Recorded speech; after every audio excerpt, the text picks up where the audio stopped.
श्री शिवाय नमस्तुभ्य। आप सभी पर महादेव का आशीर्वाद सदा बना रहे। आज रवि प्रदोष व्रत है। इस शुभ अवसर पर आप सभी सुनेंगे रवि प्रदोष व्रत की संपूर्ण कथा, श्री शिव चालीसा पाठ और आरती।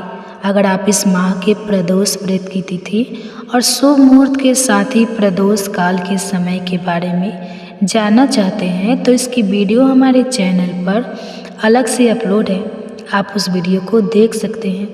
कथा का शुभारंभ करने से पहले हम सब भक्त मिलकर भगवान शंकर की स्तुति करेंगे। उससे पहले आप सभी कमेंट बॉक्स में भगवान शंकर की जय जरूर लिख दीजिएगा। कुंद फूल चंद्र और शंख के समान गौर वर्ण और सुंदर पार्वती जी के पति, मनवांछित सिद्धि देने वाले, करुणा से भरे सुंदर कमल के नेत्रों वाले और कामदेव को नाशक शंकर जी को हम नमस्कार करते हैं।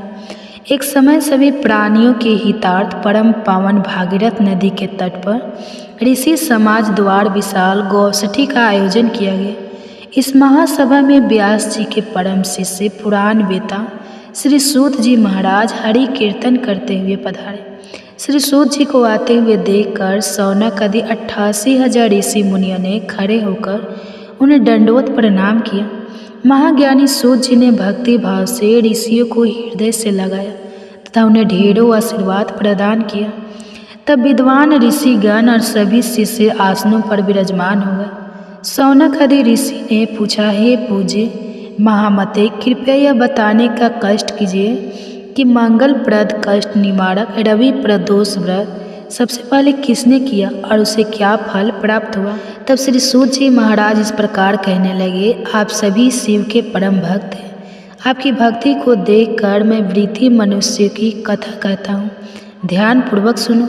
एक गांव में अति धन ब्राह्मण निवास करता था। उसकी साध्वी पत्नी प्रदोष व्रत रखा करती थी। उनका एक ही पुत्र था। एक समय की बात है, उनका वह पुत्र गंगा स्नान करने के लिए चला गया। दुर्भाग्यवश मार्ग में चोरों ने उसे घेर लिया और वे उसे पकड़कर कहने लगे कि हम तुम्हें मारने नहीं, बस तुम अपने पिता के गुप्त धन के बारे में हमें बतला दो। चोरों की बात सुनकर वो बालक बड़े दीन भाव से कहने लगा, हे बंधुओं, हम तो अत्यंत दुखी दीन हैं। हम बहुत गरीब हैं। हमारे पास भला धन कहाँ से आएगा। बालक की बात सुनकर चोर कहने लगे, तो फिर बता तेरी इस पोटली में क्या बंधा हुआ है। बालक ने चोरों की बात सुनकर बिना डर के कहा कि इसमें तो मेरी माँ ने मेरे लिए रोटियां दी है। यह सुनकर चोरों को उस बालक पर दया आ गई। उन्होंने अपने साथियों से कहा कि साथियों, यह बालक तो बहुत ही दीन दुखी मनुष्य है, इसलिए हम इसको छोड़कर किसी और को लूटेंगे। ऐसा कहकर चोरों ने उस बालक को जाने दिया। अब वह बालक वहाँ से चलते चलते एक नगर में जा पहुँचा। नगर के पास ही बरगद का एक विशाल वृक्ष था। वह थका हुआ था, इसलिए वह बालक उसी बरगद के वृक्ष की छाया में सो गया। उसी समय उस नगर के सिपाही चोरों को खोजते हुए उस बरगद के वृक्ष के पास ही जा पहुँचे, जहाँ पर वह बालक सोया हुआ था।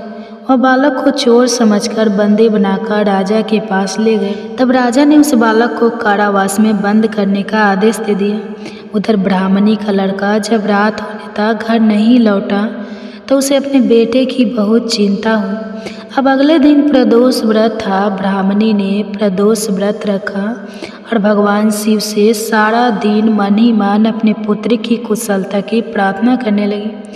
भगवान शंकर ने उस ब्राह्मणी की प्रार्थना स्वीकार कर ली और फिर उसी रात भगवान शंकर ने उस राजा को स्वप्न में आदेश दिया कि वह बालक चोर नहीं है, वह निर्दोष है, उसने कोई चोरी नहीं की है, इसलिए उसे प्रातः काल छोड़ दिया जाए, नहीं तो वे उसका सारा राज्य वैभव नष्ट कर देंगे।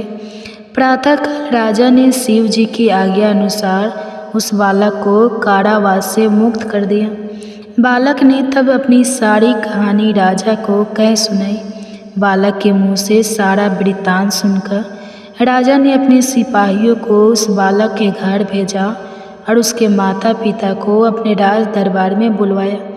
राज दरबार में बुलवाए लग रहा था कि शायद राजा उन्हें दंड देने वाला है। राजा ने उन दोनों को भयभीत देकर कहा कि आप डरिए मत, आपका बालक तो निर्दोष है। तब राजा ने ब्राह्मण को 5 गौ दान में दिए, जिससे कि वे सुखपूर्वक अपना जीवन बिता सके। इस प्रकार भगवान शिव की कृपा से और प्रदोष व्रत के प्रभाव से वह ब्राह्मण परिवार अब आनंद से रहने लगे। इस प्रकार रवि प्रदोष व्रत के दिन जो भी मनुष्य भगवान शिव की पूजा प्रदोष काल में करके इस व्रत कथा को पढ़ता है या दूसरे को सुनाता है, भोलेनाथ उन पर सदा अपना आशीर्वाद बनाए रखते हैं और भोलेनाथ की कृपा से ऐसे भक्त सदा सुखी और निरोगी होकर अपना जीवन बिताते हैं। यह थी रवि प्रदोष व्रत कथा। अब सुनिए। ओम श्री विष्णवे नमः। ओम श्री उमा महेश्वराय नमः। दोस्तों, आप सभी को माघ मास की पूर्णिमा की हार्दिक शुभकामनाएं।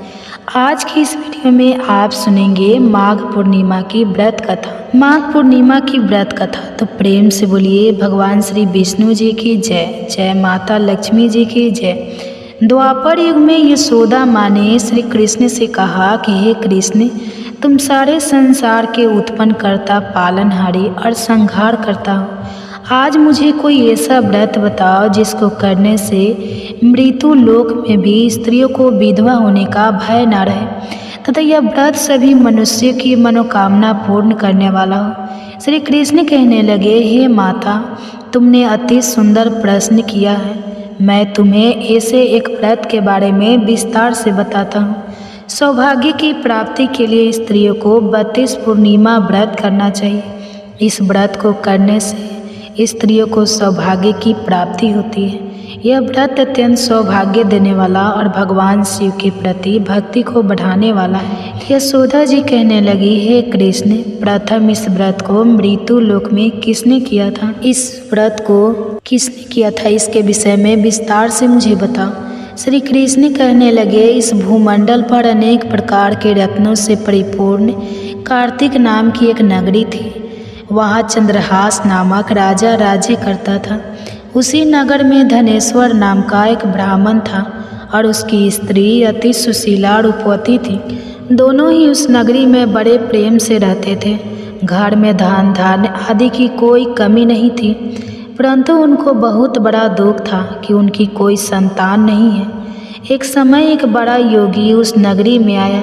वह योगी उस ब्राह्मण के घर को छोड़कर अन्य सभी घरों से भिक्षा लेकर भोजन किया करता था। वह रूपवती से कभी भिक्षा नहीं लेता था। एक दिन वह योगी रूपवती से भिक्षा ना लेकर किसी अन्य घर से भिक्षा लेकर गंगा किनारे जाकर भीषण को प्रेम पूर्वक ग्रहण करने लगा कि धनेश्वर ने योगी का यह सब कार्य देख लिया।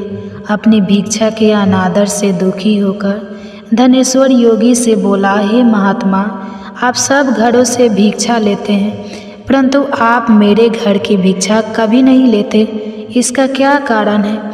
योगी ने कहा कि निसंतान के घर की भी भिक्षा तो अन्य के तुल्य होती है और जो पतित तो अन्न खाता है वह भी पतित हो जाता है, क्योंकि तुमने संतान हो, निसंतान हो, इसलिए पतित हो जाने के भय से मैं तुम्हारे घर की भिक्षा नहीं लेता।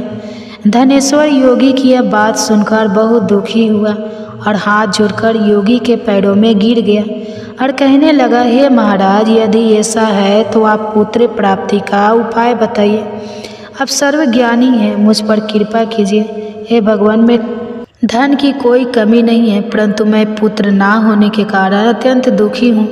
आप मेरे इस दुख का हरण करें, आप सामर्थ्यवान हैं। यह सुनकर योगी कहने लगा, हे ब्राह्मण, तुम चंडी की आराधना करो। घर आकर उसने अपनी पति से सब वृत्तांत कहा और स्वयं तप करने के लिए वन में चला गया। वन में जाकर उसने चंडी की उपासना की और उपासना किए।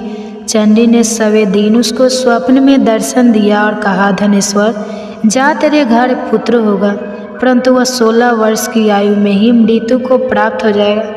यदि तुम दोनों पति पत्नी 32 पूर्णमासियों का व्रत विधि पूर्वक करोगे तो वह दीर्घ आयु हो जाएगा। जितनी तुम्हारी सामर्थ्य हो, आटे के दिए बनाकर शिवजी भगवान का पूजन करना, परंतु पूर्णमासी के व्रत 32 होना चाहिए। प्रातःकाल होने पर इस स्थान के समीप तुम्हें आम का वृक्ष दिखाई देगा।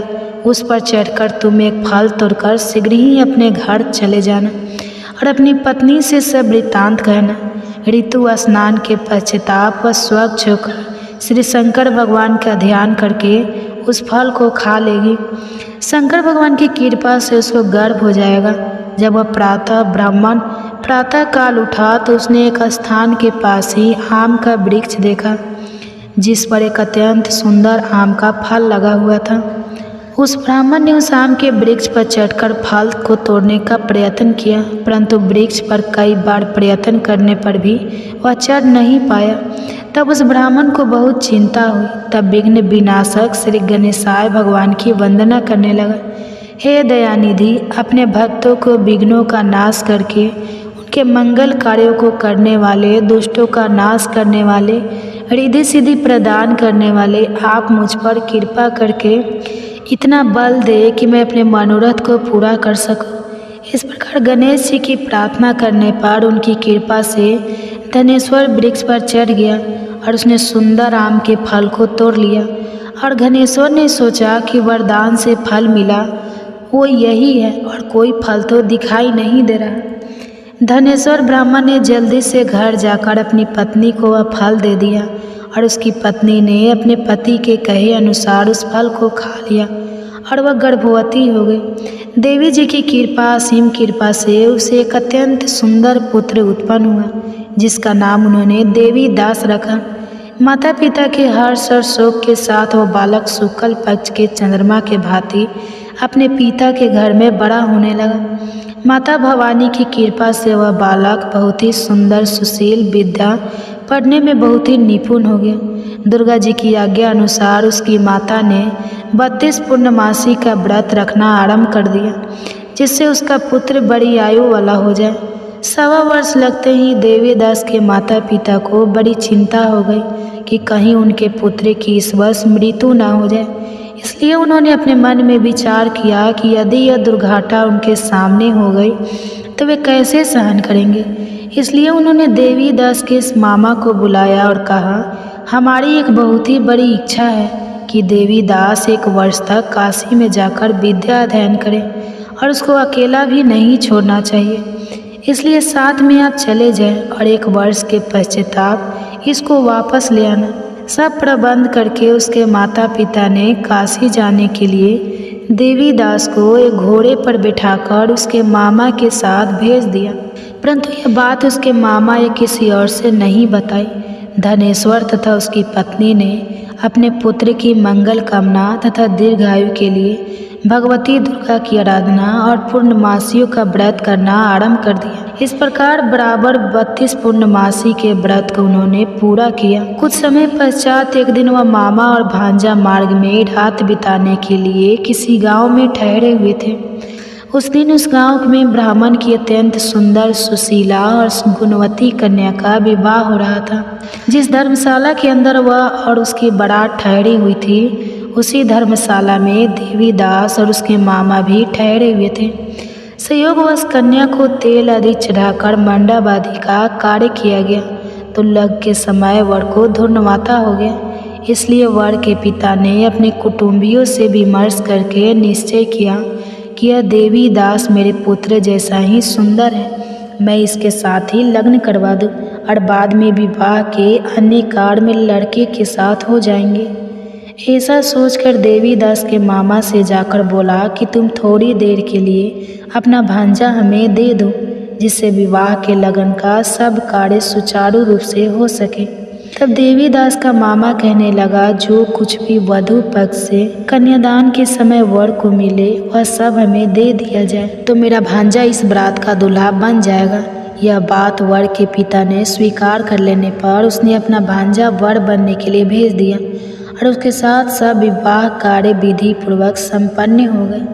पत्नी के साथ वह भोजन करने के पश्चाताप बहुत उदासीन और दुखी हो गया। उसने सब बातें जो वर के पिता और उसके मामा में हुई थी लड़की को बता दी। तब कन्या कहने लगी कि अब ब्रह्मा विवाह के विपरीत कैसे हो सकता है।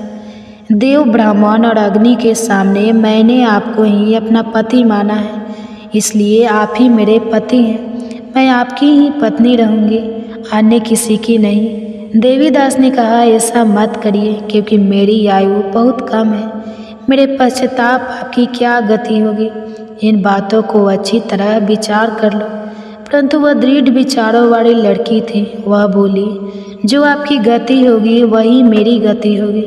प्रातःकाल देवीदास ने अपनी पत्नी को 3 नागों से जड़ी हुई एक अंगूठी दी, एक रुमाल दिया और बोला, हे प्रिय, इसे लो और संकेत समझकर स्थिर चित हो जाओ। मेरा मरण और जीवन जानने के लिए एक पुष्प वाटिका बना लो। उसमें सुगंधि वाला एक नव मलिका लगाओ और उसको प्रतिदिन जल से सींचा करो और आनंद के साथ खेलो कूदो और उत्सव मनाओ। जिस समय और जिस दिन मेरा प्राणता होगा उस फूल सूख जाएंगे और जब यह फिर से हरे हो जाए तो समझ लेना मैं जीवित हूँ।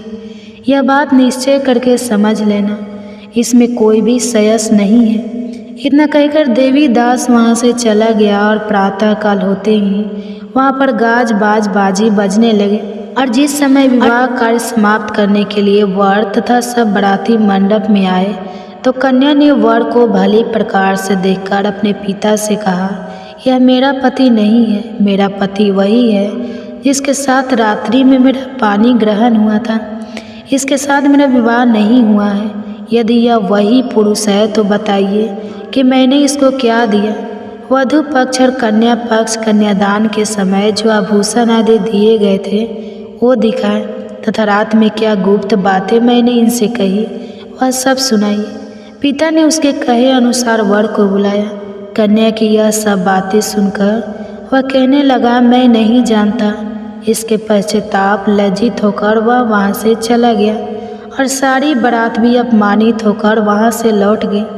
भगवान श्री कृष्ण बोले, हे माता, इस प्रकार देवीदास काशी विद्या अध्ययन के लिए वहाँ से चले गए और जब कुछ समय बीत गया तो काल से प्रेरित होकर एक सर्प रात्रि के समय उसको डसने के लिए वहाँ पर आया। उस विषधर के प्रभाव से उसके शयन का स्थान चारों ओर से विष की ज्वाला से विषैला हो गया, परंतु व्रत के प्रभाव से उसको काट नहीं पाया क्योंकि पहले से ही उसकी माता ने 32 पूर्णमासी का व्रत रखा था।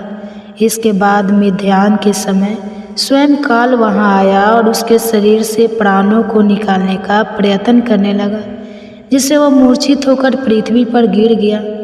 उसी समय माता पार्वती के साथ भगवान शंकर वहाँ आ गए। उसको मूर्छित दशा में देखकर माता पार्वती जी ने शंकर जी से प्रार्थना की कि हे महाराज, इस बालक की माता ने पहले ही 32 पूर्णिमा का व्रत पूरा किया था, जिसके प्रभाव से आप इसको प्राण दान दें। माँ भवानी के कहने पर भक्त वत्सल भगवान शिव जी ने उसको प्राण दान दे दिया। इस व्रत के प्रभाव से काल को भी पीछे हटना पड़ा और देवीदास स्वस्थ होकर बैठ गया। इधर उसकी पत्नी उसके काल की परीक्षा किया करती थी। जब उसने देखा उस पुष्प टीका में पुष्प कुछ भी नहीं हो रहे तो उसको अत्यंत आश्चर्य हुआ, लेकिन जब वह जैसे ही हरी हरी भरी हो गई तो वह जान गए कि अब उसका पति ठीक ठाक है, वह जीवित हो गया है। यह देखकर वह बहुत प्रसन्न हो उठी। अपने पिता से कहने लगी, पिताजी, मेरे पति जीवित हैं, आप उनको ढूंढिए। जब 1.25 वर्ष व्यतीत हो गया तो देवीदास भी अपने मामा के साथ काशी से चल दिए। इधर उसके ससुर उसको ढूंढने के लिए अपने घर से जाने ही वाले थे कि वे दोनों मामा भांजा वहाँ पर आ गए। उनको आया हुआ देखकर उनके ससुर को बड़ी प्रसन्नता हुई और वह उन्हें अपने घर ले गए। उस समय नगर के निवासी भी वहाँ इकट्ठे हो गए और सबने निश्चय किया कि अवश्य ही इसी बालक के साथ कन्या का विवाह हुआ था। उस बालक को कन्या ने जब देखा तो पहचान लिया कि यह तो वही है जो संकेत करके गया था। कुछ दिन बाद देवीदास ने अपनी पत्नी और मामा के साथ अपनी ससुर के घर से बहुत सारे उपहार लेकर अपने माता पिता के घर गए। अपने गांव के निकट पहुंचने पर कई लोग कर उसके माता पिता को पहले ही खबर देने चले गए कि तुम्हारा पुत्र देवीदास अपनी पत्नी और मामा के सहित आ रहा है। ऐसा समाचार सुनकर माता पिता को विश्वास नहीं हुआ, परंतु जब और लोगों ने भी आकर यही बात उन्हें बताई तो उनको बड़ा आश्चर्य हुआ।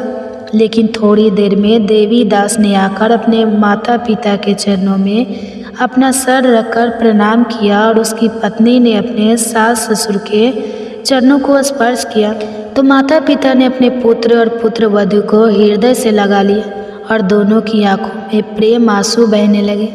अपने पुत्र और पुत्र वधू के आने की खुशी में धनेश्वर ने बड़ा ही भारी उत्सव किया और ब्राह्मणों को दान दक्षिणा देकर प्रसन्न किया। श्री कृष्ण भगवान कहने लगे, इस प्रकार धनेश्वर 32 पूर्णमासियों के व्रत के प्रभाव से पुत्रवान हो गया। जो भी स्त्रियां 32 पूर्णमासी के व्रत को करती है वो जन्म जन्मांतर के वैधत्व को दुख नहीं भोगी और सदैव सौभाग्यशाली रहती है। व्रत करने वाला चाहे स्त्री हो या पुरुष, भगवान शंकर की कृपा से संसार के सकल आनंद भोग कर अंत में अवागमन रहित होकर शिवलोक को प्राप्त होता है। तो प्रेम से बोलिए श्री लक्ष्मी नारायण भगवान की जय, उमा महेश्वर भगवान की जय। आप सुनिए विष्णु भगवान की कथा।